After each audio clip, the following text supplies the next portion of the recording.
Hi, everyone. Sorry about that. I am Kimberly Seals Allers, and as a co founder of Black Breastfeeding Week, I am super excited to welcome you to this conversation.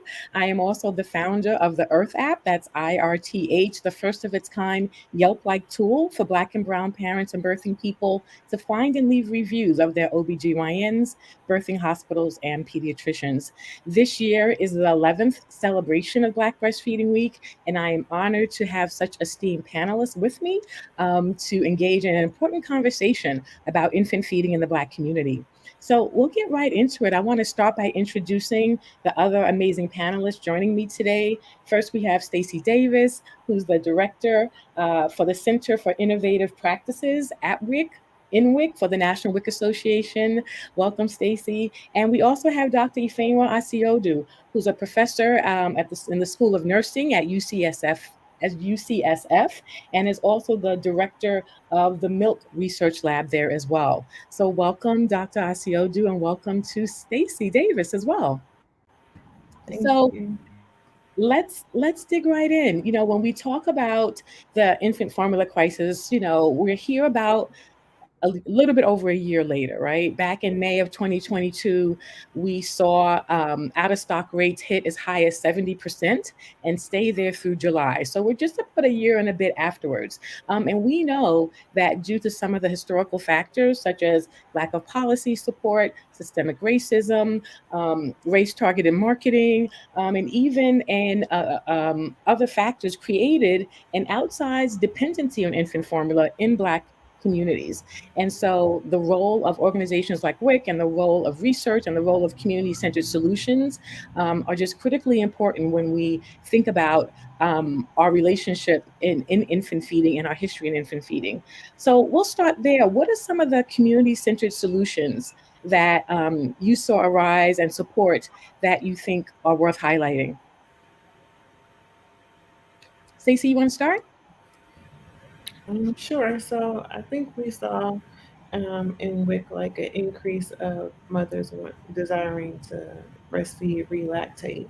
We also saw an increase of folks within the WIC community and outside the WIC community desiring to fill in gaps and provide additional support to those parents who were desiring to breastfeed. And so that caused an influx of those seeking credentials around breastfeeding, those seeking additional information or training to better support.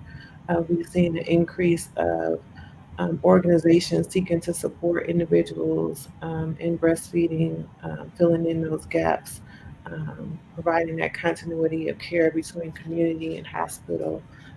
We saw an increase of support in funding individuals to get their credentials to become CLCs, IBCLCs. We saw an increase of organizations increasing their amount of lactation supporters and providers.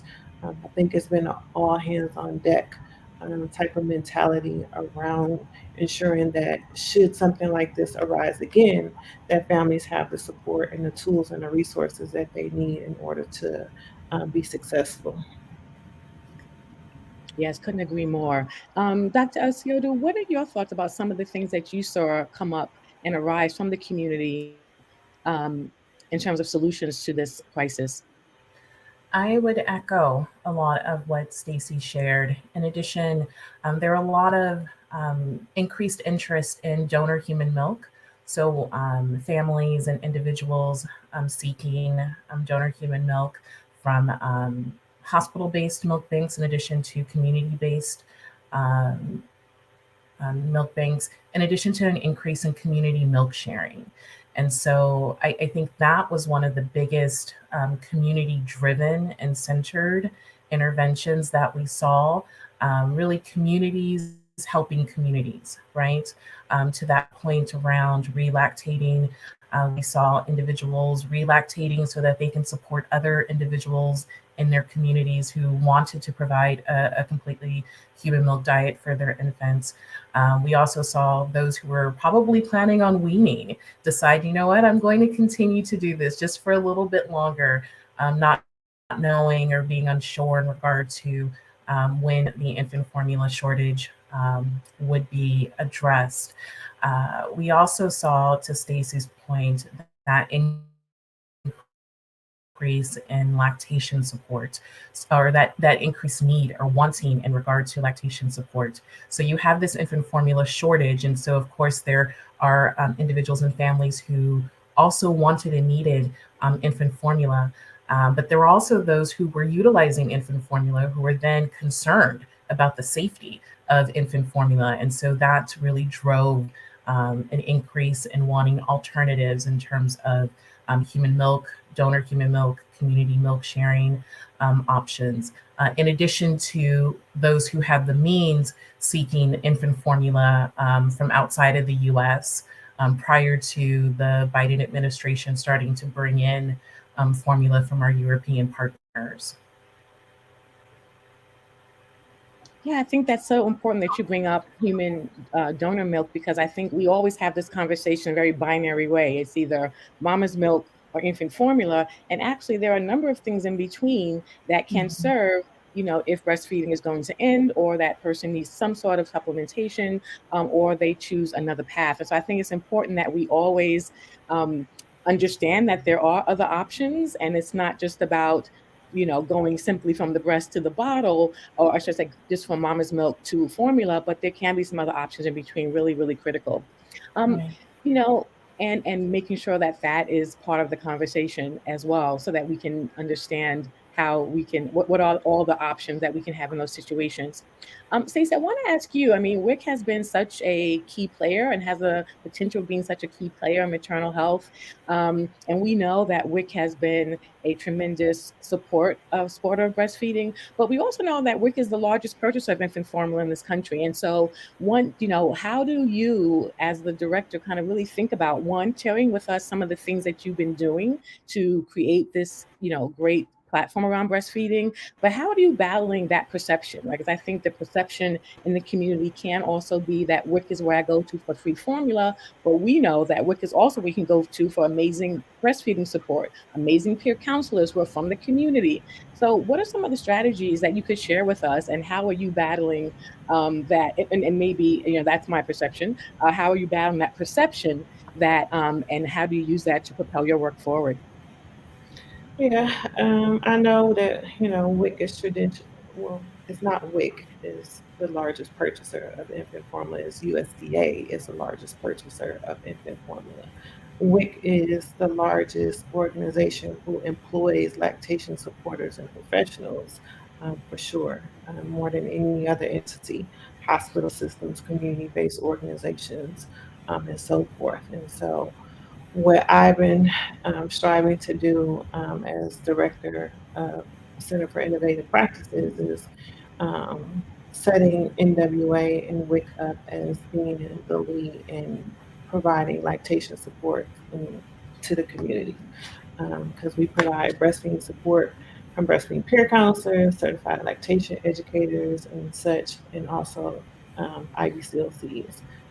And so that we're not just WIC is just not seen as the organization where you go to if you need formula. We are also the organization or the entity where you go to get breastfeeding education, breastfeeding support. We provide support groups. Our WIC agency provides support groups for dads. Some of them even provide doula services and classes on baby wearing to support breastfeeding. We provide breastfeeding pumps and other supplies. We do baby showers. There's a conglomerate of things that WIC agencies do in order to support breastfeeding families, and we don't want to be just known as the place where formula is given out. And we have been putting our money where our mouth is and supporting local and state agency staff in obtaining their IBCLC credentials, their CLC credentials. Just this year alone, we've given out approximately $160,000 to the local, state, and WIC agency staff to support those who aspire to become IBCLCs. We will be putting out in September additional funding to support individuals who are aspiring to become IBCLCs because we want to be able to support individuals. We're also ramping up our programming and education for WIC staff and others who have interest in learning more and advancing their technical knowledge and skill in lactation by ensuring that we have breastfeeding tracks at all our conferences. We're doing way more lactation related webinars and ensuring that all our professional development opportunities are late are connected with continuing education credits so the education that they get can go towards their eligibility requirements. And so we're working really hard to support not just the staff, but also supporting our participants as well as our partners. Supporting organizations such as the Melanated Memory Atlas and ensuring that our staff have access to that so they're providing culturally responsive and sensitive care when they're caring for participants and so many other things. Yeah, it's pretty amazing. And, I love that the slide spoke to the intro video spoke to shifting the narrative in Black breastfeeding, because we know there's always been a story that's been told about Black women that we don't breastfeed.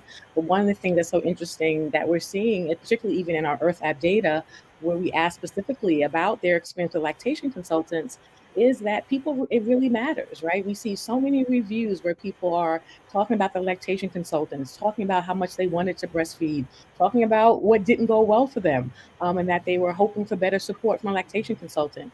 And so this really is important in our community. And I think there's a story that's been told that we don't breastfeed, we're not going to do it. And I am excited about the work that has been that's been going on, including what you were mentioning, Stacey, around shifting that story. What else do you think it will take, right? Like, we think about all the things that's going on at WIC. We think about the research arm. We think about community advocacy. It's like, what, you know, what else do you think it will take for us to get there in terms of what we want to see in our community around breastfeeding rates? I think that one, we have to continue to support those who are seeking to enter the into the field of lactation, and acting as mentors and making mentorship something that is not attached with a huge price tag. I get that we all have responsibilities and bills to pay, but sometimes the payback is just seeing somebody else, being able to support, the community, and that we are eliminating, the racial equity gap in breastfeeding and in maternal and child health around infant mortality and maternal mortality and morbidity is a huge payoff. Um, NWA is working on providing EDIB support and training to our local and state agency staff by developing cohorts of health equity champions who will, go back to their own communities and other communities and provide training so that staff is not just aware of their own biases, but also that they're able to provide, that culturally sensitive and responsive care and support to WIC participants, and ensuring that WIC staff is reflective of the community it's serving, because we know that's a huge part in success around, breastfeeding, is ensuring that, the providers that we're in contact with are reflective of us and understand our unique stories and challenges. So we're putting, emphasis and funding behind that as well.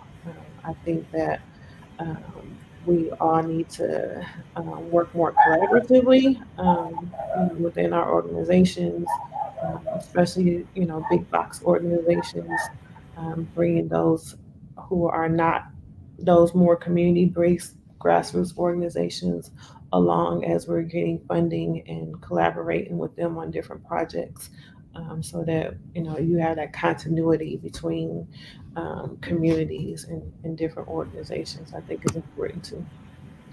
I think, though, even though WIC has a lot of wonderful programs, which Stacy has beautifully shared, there's still a need to raise awareness about WIC, right? And around eligibility.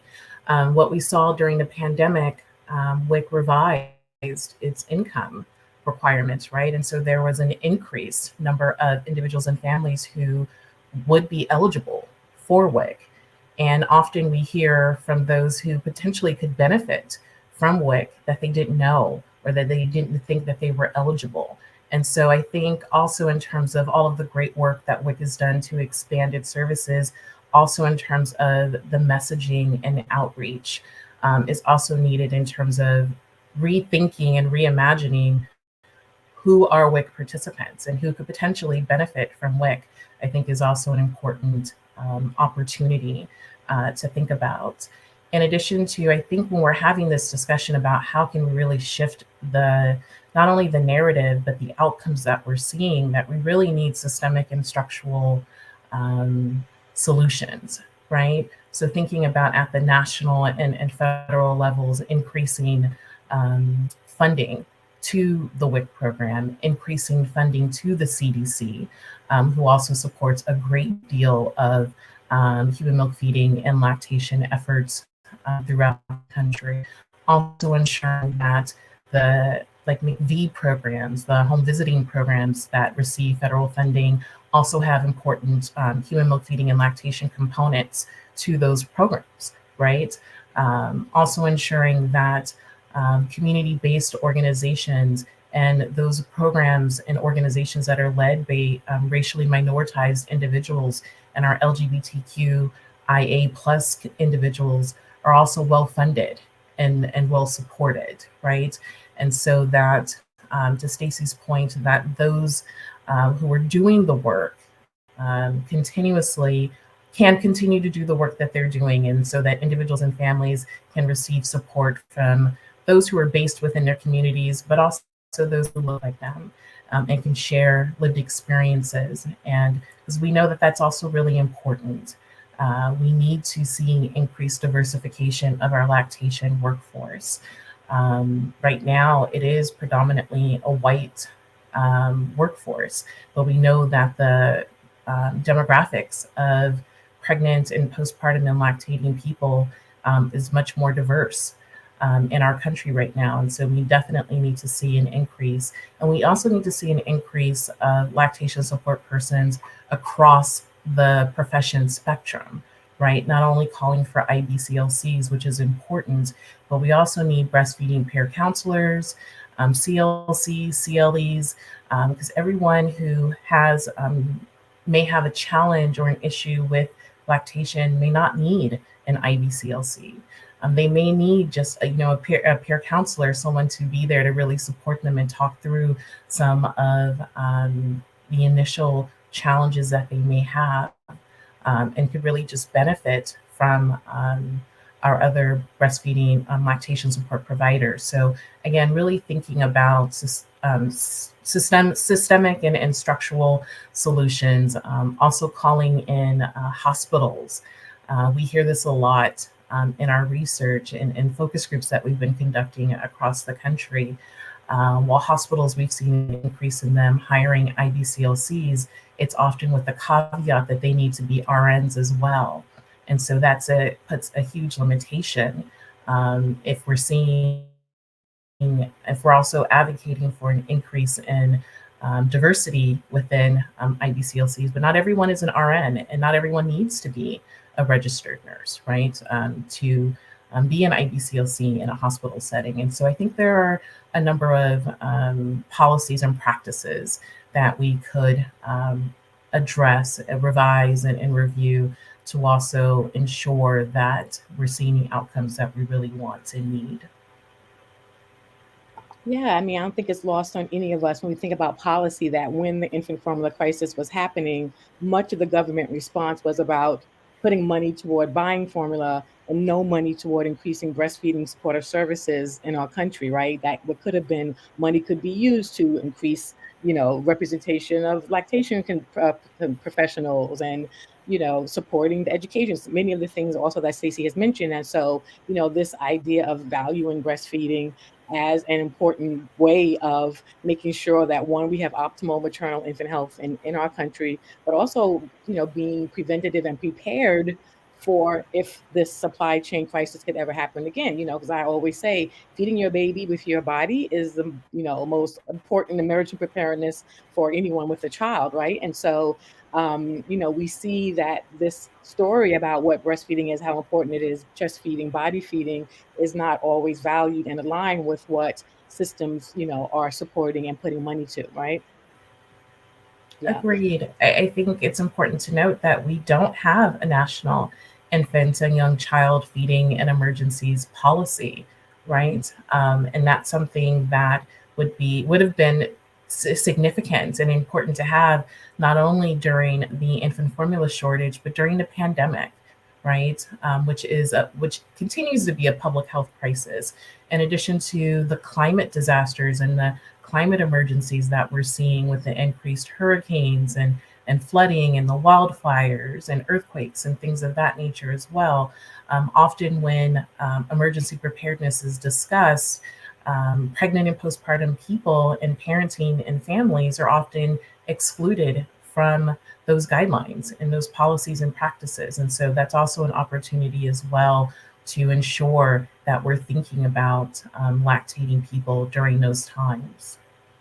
Yeah. And I will add to that, Lissy Fainwa, uh, racial unrest, right? Like what happened in Minneapolis after the murder of George Floyd.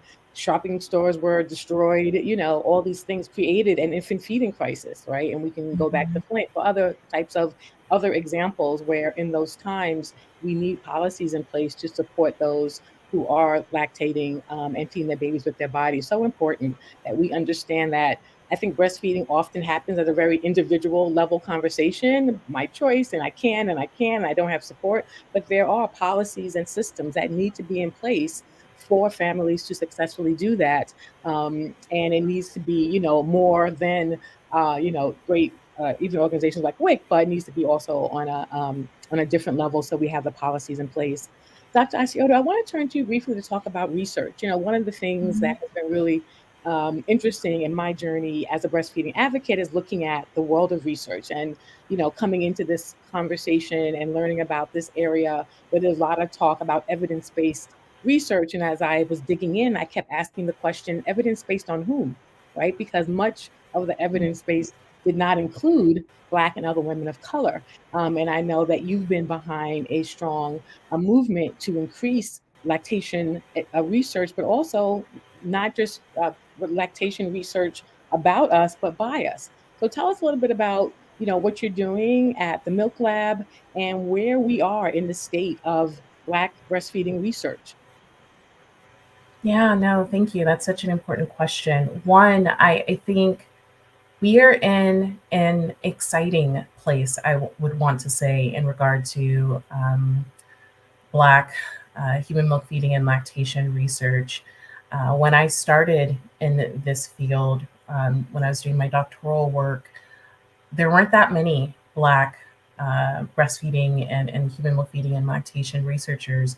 And now I'm just really just so excited and just so pleased to see the growth in the number of doctorally prepared individuals who are really championing and really doing this work in regard to wanting to address the inequities and disparities that we see in human milk feeding and lactation research. So I do want to call attention to that. There are a number of rising stars, folks who are in their doctorate programs right now, who are doing really important work and really exciting to see. So the pipeline that we have, I feel very happy about that. But also, we also need more, right? We also need more. So I don't want to sound content in that sense. But I also think there has been a shift as well in regard to so much of the research focused on inequities and disparities. Paper and paper after paper really just highlighted the desperate numbers between Black and whites and Asian and Hispanic postpartum people and our breastfeeding rates. But few papers and few groups really took a step back to look at the systemic and structural drivers of those inequities. So we're seeing more individuals taking a step back and really calling out systemic and structural barriers such as racism and bias as root causes to those inequities, right? Because disparities and inequities don't occur in a vacuum, right? They're perpetuated by systems of oppression and racism and bias and things of that nature. So it's been really important to see that shift in the research that's been conducted and the calls to action in that sense. And I think that really is at the root of the work that we're doing at the Milk Research Lab at UCSF. We have a paper that's under review right now where we asked and interviewed Black postpartum women and birthing people and asked them about their interest in research, because there's also this unfortunate narrative that Black women are not interested in participating in research for various numbers of reasons in terms of historical harms that have been done. When we think about the United States Public Health Services study at Tuskegee, in addition to the Henrietta Lacks story. And so there's this narrative that because of these historical harms and other harms and current harms as well, right, in terms of individuals feeling like providers and the science and the healthcare system and science is not necessarily listening to them, and or those who are conducting the research don't necessarily look like them. So there are concerns related to the research enterprise. But when we talked with women and birthing people in our study, that a paper that we have under review, that wasn't necessarily the case. The issue was they weren't being approached. So they didn't necessarily have the access to engage in research. Folks weren't recruiting them. They weren't aware of human milk feeding and lactation research that was happening, but they were very excited and really wanting to engage and really saw a positive contribution and opportunity to improve not only the health of themselves, but that of other Black women and other Black communities. And so I think, this is a call and a challenge to other researchers, that we have to be more intentional about the ways in which we're engaging with communities and populations that have been historically excluded from research. It isn't enough to say, oh, because of the historical issues, or it's too challenging to recruit. That isn't the case. You have pregnant and postpartum people who are really interested in really wanting to participate in human milk feeding and lactation research. They're just looking for the opportunities and the access. And that's really up to us to increase those opportunities. Yeah, I love that, because, without you being able to ask this question, that story that was told would have continued, right? Until someone else wanted to say, well, let's dig a little bit deeper. And this, for me, is a value of why we're excited about the growing number of Black researchers who are looking at lactation in our community as an important research area. And I know you've looked at it all the way from the clinical side to the social media piece, right? And so, again, expanding this idea of what is breastfeeding research for Black communities? What is it that we actually need to serve? And then excited to see how this growing body of research can help inform policies, right, at state and federal levels or local levels, or what Stacey's going to do for her next innovative idea, right? And so it all can work full circle.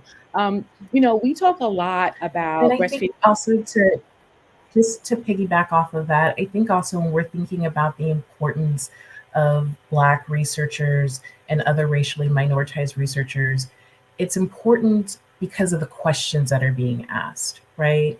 We're going to ask different types of questions, right? Especially if you're doing community based, participatory action type of research that's rooted within communities and is driven by the needs and the wants of communities, going to have different questions, going to identify different solutions, and that's really critical and important. Yeah, couldn't agree more. And I wanted to talk about like extending our vision around breastfeeding. A lot of times we're very focused on initiation, right? Trying to get those initiation numbers up, knowing that obviously in our country where we are still the only industrialized nation that doesn't have a federal paid leave policy, that people really struggle, and they're challenged by beyond that initial period, right? And that we know that Paid Leave USA has said that 25% of us are going back to work 14 days after, up to 14 days after childbirth. I mean, this is really terrible. Every time I hear that statistic, I learn when my vagina hurts. Like, you shouldn't be back at work. You should not be back at work, right? And so when we're thinking about how do we move people along the spectrum, because when we know that the health benefits for both mama and baby increase with duration. So wanted to ask you both, and Stacey, love to start with you around, how are you thinking about your more longer term strategies for helping WIC participants extend their breastfeeding journey? Share with us, is there anything that's working, and do you have any insights? But would love to talk to you about what WIC has been doing around more longer term strategies. I can't speak to what WIC is doing around longer term strategies, but I can say that I encourage, WIC staff to have conversations during the prenatal period about returning to work and what options and benefits are available to them during the pregnancy versus waiting till after birth. That way, conversations can happen prior to the parent going on parental leave, so they know what is available to them. And in cases where they don't have options, conversations can begin to be had, so that options do open up.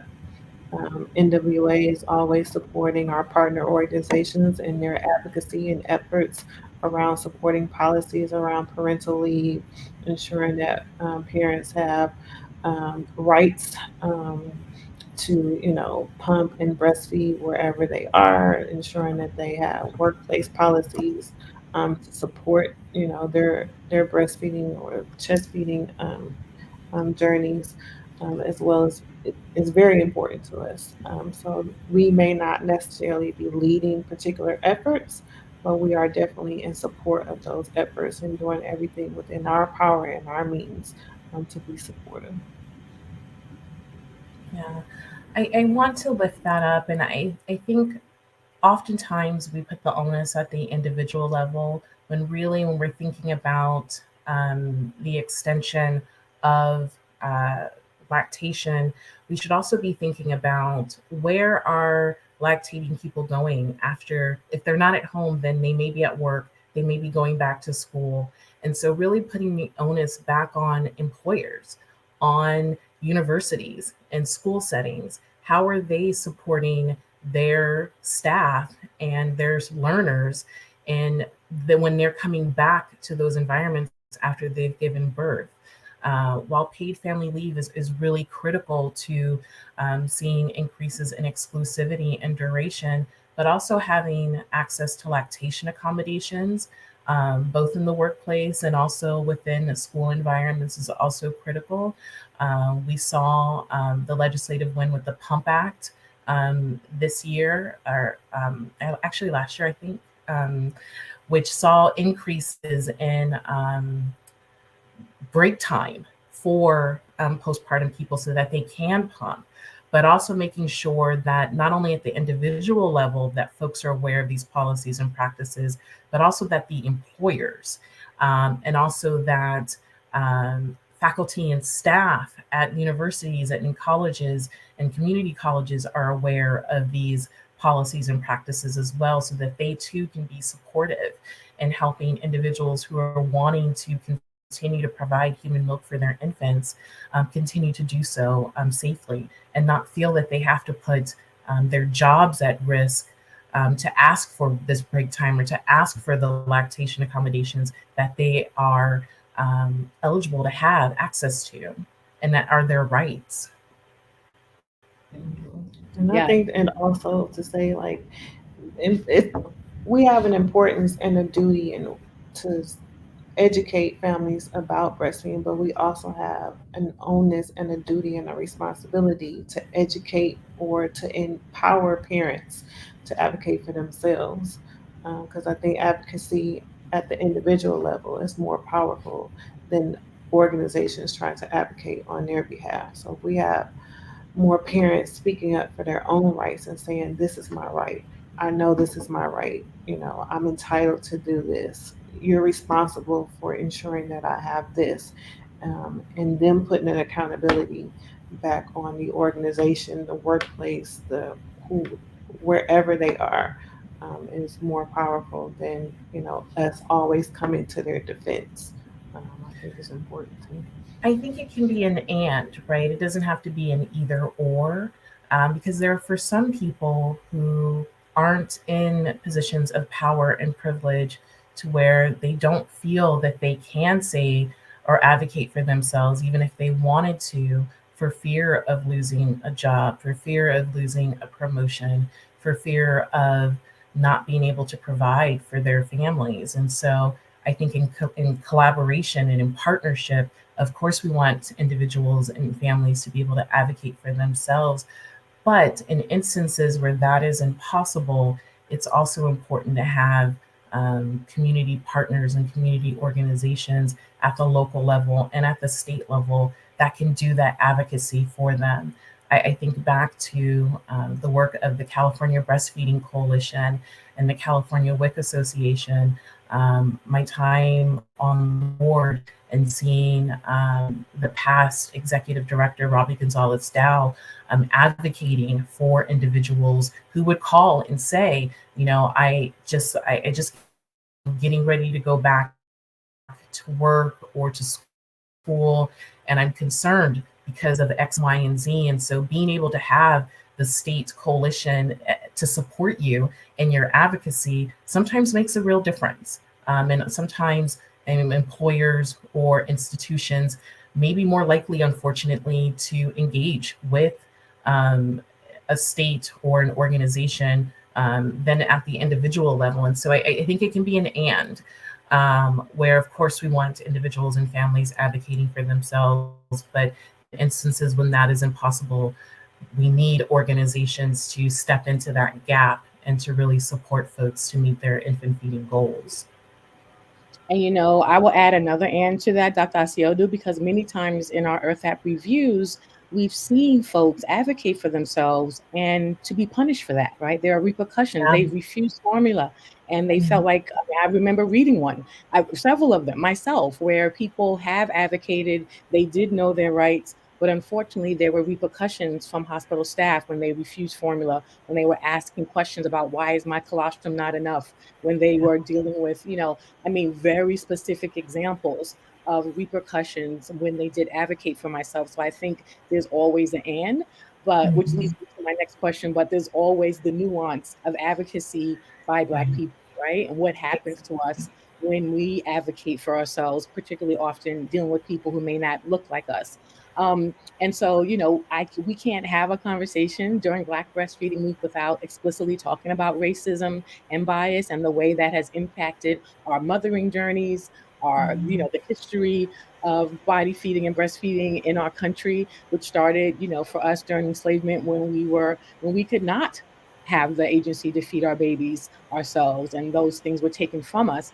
But I wanted to ask, just understanding our journeys, because we are three Black women, how you bring that lens to your work. Stacey, you and I as mothers, um, how do you bring that lens and that understanding of what it means, really to be a Black person in this country? How do you feel like that's shaping your work? And I love for you, as Dr. Asio, to talk about how that's shaping your research. I think my work is always with the lens of my own personal experiences, not having, reflective lactation support, not knowing what was available to me. Also, after knowing what was available to me, feeling like um, at first it was, feeling included, but now it moved. Then as I reflect back on my experiences, even to my sons range from 23 to 11, and each experience was different, and feeling a sense of belonging within the organizations or the systems in which I participated in, and not feeling like I needed to present myself in a certain way, or even now feeling like um, that I can be, my authentic self, and that my experiences are valued and affirmed. I think kind of formulates how, I work in the work that I do. So my ultimate goal is, to at at minimum alleviate some of the experiences that I came across. Being a mother and breastfeeding and navigating the prenatal system and the postpartum system, and wanting to breastfeed my son, but not really having the knowledge and support to do so. And then when I had the knowledge and support, still challenges and barriers arise. And so my focus is, ensuring that families don't have to deal with that, or it's at minimum lessened. Yeah, thank you for sharing that, Stacey. What about you, Sainwa? I, this is such an important question because I think oftentimes folks are afraid to even ask the question, right? And so we ask the question around experiences with racism, experiences with bias, experiences with being treated differently in all of our projects because we think it's important and to know, and to your point earlier, nuanced experiences because we know when we're being treated differently, right? We know when we're faced with experiences with racism and explicit versus implicit bias and things of that nature. But actually asking the question and asking folks to document and to share those lived experiences is really critical and important. One, because we know that they're happening. And so and this is there's a tension for this too with me as well and my team because we know that they're happening and we don't want to necessarily engage in re-traumatizing individuals and families about these experiences, but we think that they're important to share and to disseminate so that they can help change policies and practices, and so that hospitals and different institutions can understand that these are happening within your systems and within your structures, and thus you are need to be held accountable to changing the policies and practices so that you're not continuing to perpetuate harm on individuals and families who are seeking care within your systems. And so this is such an important discussion. My team and I, we literally just talking about, how can we do better about asking this question?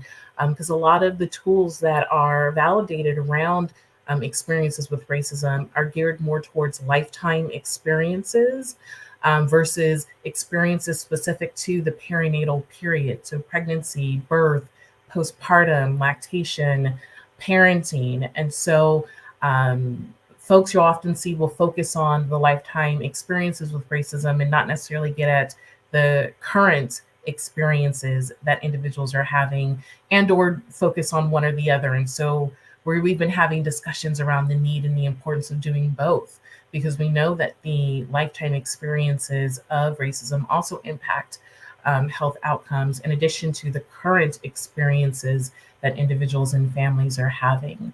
I think also not only capturing these experiences, but helping families um, navigate through and help mitigate some of these experiences is also really important. That's why a lot the toolkits that we've been creating that are based on our studies, we've had sections or chapters that are kind of dedicated to navigating experiences of racism and really validating that those experiences are happening. And when they do happen, here are some resources, here are some tools that you can use to advocate for yourself and to really draw attention to what's happening during that experience, and then also after, I think is really important. It isn't enough to just call out these experiences, but we also need to equip individuals and families on ways to navigate through them.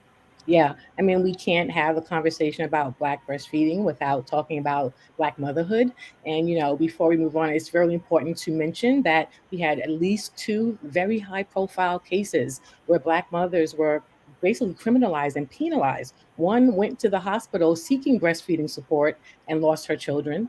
And the other one, who two children were taken away, it was because of a pediatrician who felt like the baby was not growing enough, and et cetera, et cetera. And so we have to honor that even within this space, that our breastfeeding journeys are very different because of of the racism around Black motherhood itself, right? And that we are often penalized and criminalized for our parenting, and often saying myself that we are viewed as being perfectly capable of taking care of other people's children, but not capable of taking care of our own, right? And so this story about Black motherhood is very much connected to our experiences when we are feeding our children, particularly with our bodies. And it has become a situation where many of them have lost their children simply for seeking support, simply for understanding and knowing, and choosing to feed their baby with the body. So we really have to make sure that we are out loud and open about the unique lived experience of being a Black mother and how that is connected to our experiences in feeding our babies. Thank you so much for sharing that. And I will just share on the personal share that I too, Stacey, was that person who wanted to breastfeed. I went to the hospital that everyone said had great breastfeeding support, and they gave my baby formula with against my wishes, right? And I was there and I was ready and I had done all the things. And so it is often important for us to be able to share our stories, but also to talk about the nuances of what that looks like for us, the realities of what that looks like for us as we enter into these spaces. And I really appreciate what you said, Stacey, about the need for more education prenatally, right? By the time you get to the hospital, it's often too late, right? And so what are all of us doing? Anyone who has access to really prepare people prenatally for what's that's going to happen, and to make sure they're prepared for what's going to happen to them as a Black person, and not just being prepared for what may happen for anybody, knowing that our babies face a 9 times supplementation rate of white infants. And so properly preparing them for the experience of being a Black person, giving birth and lactating, can be a very different type of training and education than other mothers have to do. So important that we acknowledge and hold space for those nuances. I want to talk about what's next, right? As we wrap up and think about what else we're doing for Black Breastfeeding Week for the rest of the week, want to talk a little bit about looking ahead, right? So, Stacey, I'll start with you. Share with us some of the innovative strategies and some of the partnerships that WIC is considering and working on to continue this work, because for all of us, Black Breastfeeding Week is every day, right? And our work doesn't end on the 31st with the end of our celebratory awareness week.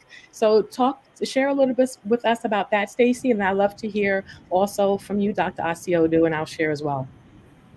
So NWA is, been working strategically on, developing partnerships with organizations of color to be able to support WIC staff in their work, in developing, their knowledge and skills and so forth, and recognizing that we cannot work in silos, that we need each other in order to move the needle.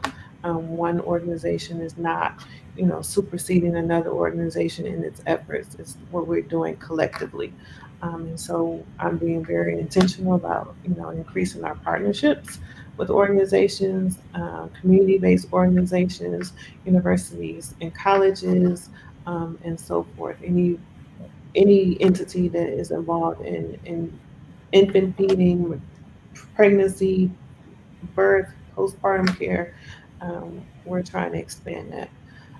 We're very, like I said earlier, we're being intentional about putting our money where our mouth is, supporting with staff and agencies and obtaining their, education in lactation, but also in public health nutrition, putting money behind WIC staff becoming RDs and CPAs and CPPAs, doing focus groups to, understand what participants need and, what staff needs in order to increase care, adequate care during the postpartum and the prenatal period. We're doing so many great things. And I know that, at some point, all great things have to come to an end and you have to be more strategic in our priorities. And so that's what we're doing. We're being more strategic in our priorities and focusing on the things that we're hearing both from, our agencies, but also from what we're hearing from our participants.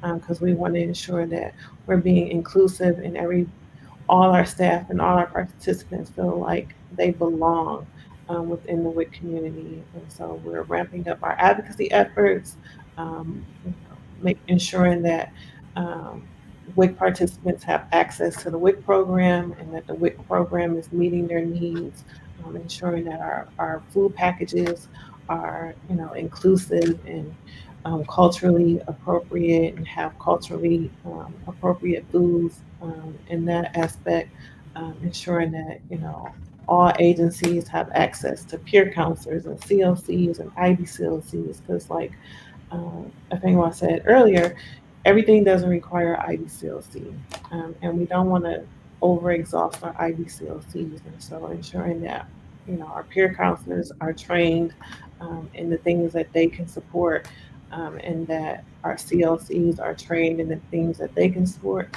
and so everybody is working together collectively and collaboratively. Um, are the top things that we have in motion at this point. Of course, ensuring that um, legislation is in place so that we don't have with participants going on waiting lists who really need the services and support that WIC offers. Wonderful. Fema? Yeah. Um, thank you for this question. We're going to continue to do culturally informed and community centered research, primarily focused on Black women and birthing people and families. Right now, we are wrapping up focus groups that we've been conducting nationally. Research prioritization of affected communities, what is effectively known as RPAC focus groups, which really get at the center of really wanting to understand what are priorities for Black women and birthing people as it pertains to human milk feeding and lactation research. What are research questions and topics that they have that are of interest that they want to see researched and they want to see answered? And so that we're really practicing community driven research. That's one area that we're focusing on. We're also focusing on our NICU populations. We released a NICU toolkit for Black families and a NICU toolkit for hospitals and birth centers to better support Black families last year. We're going to continue to do that work with our community partners here in California with Mighty Little Giants, in addition to partners at UNC Chapel Hill. And so often when we're talking about human milk feeding and lactation, we don't talk about the NICU population. And so lactation looks somewhat different in NICU settings. And so it's really important to also lift up those who have infants in the NICU and their pumping journeys and their hand expression journeys and their feeding journeys are just as important as well. And so we'll continue to do that work in addition to what Stacy mentioned in terms of the importance of prenatal education around human milk feeding and lactation. So we've been doing some work around the importance of the baby-friendly hospital initiative. And so we'll continue to do some of that work as well. And so I'm just really excited about what the future holds, and really wanting to engage and expand the work that we've been doing with community partners as well, and making sure that it's more inclusive of fathers and partners, because that's come up in our focus groups in terms of a lot of times when we're having these discussions, fathers and partners and family members are not included, and they are the main sources of support for individuals, oftentimes more so than many of us in terms of lactation support providers, healthcare providers, folks of that nature. So just really wanting to be more inclusive of families. Okay. And I want to make sure, because we only got like 3 minutes left, guys. And what I want to do is a roll call of community organizations, because people always say, who's supporting Black breastfeeding? But we know then we're going to say them. So you guys think, because I've been thinking about some organizations I'm going to just say as our part of our roll call.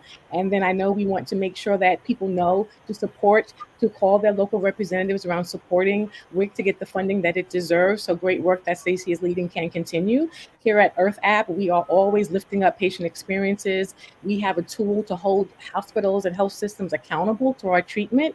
And then we turn those reviews into data to work directly with hospitals, payers, and providers. We're expanding our hospital pilots across the country. We're working with city and state collaboratives because we know that our experiences matter, and that includes our experiences with lactation support. So let's start that quick roll call. I'm going to shout out Mammary Atlas, Rose, Black Mothers Breastfeeding Association, Dr. Ifeanyi, Breast Friends, lactation support and services.